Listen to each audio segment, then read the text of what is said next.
uxotlarni hech qachon puliga qarab olmanglar. Zamon o'zgaryaptimi, odamlar o'zgaryaptimi bilmayman. Sarpaga dekorativniy bo'yanadigan narsalar emas, balki uxodovый kosmetikalarni ko'proq olishni boshlashdi. Ya'ni oldin boshqacha bo'lardi. Krem namlashga bazaviy yoki qanaqadir 3-4 narsalar uxodovый qo'shilardi, lekin основной maksimum bo'yanishga pul tikilardi, sarflanadi. Hozir teskarisi bo'ldi. Nimaga?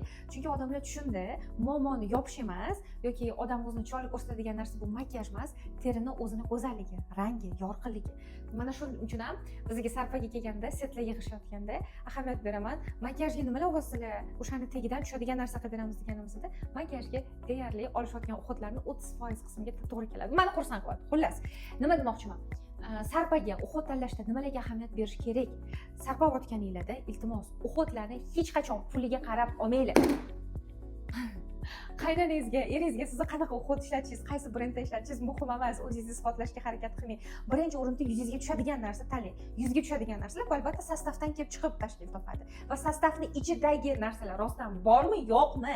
Mana shu aslida original yoki original emasligini belgilab beradi. Uning ustida yozilgan brendlar emas. Undan keyin sarpada albatta bo'lishi kerak bo'lgan narsa bu toner. Toner. Nimaga tonerlar? Makiyaj qilinadi, kelinlar ko'p makiyaj qilishadi, mehmondorchilik yoki o'zlarini yangi kelinlarni rituali bor-ku, makiyajda yurish. Ana o'sha narsalar uchun ham toner muhim. Kechqurun toner o'sha makiyajdagi og'ir charchoqni yo'qotib beradi.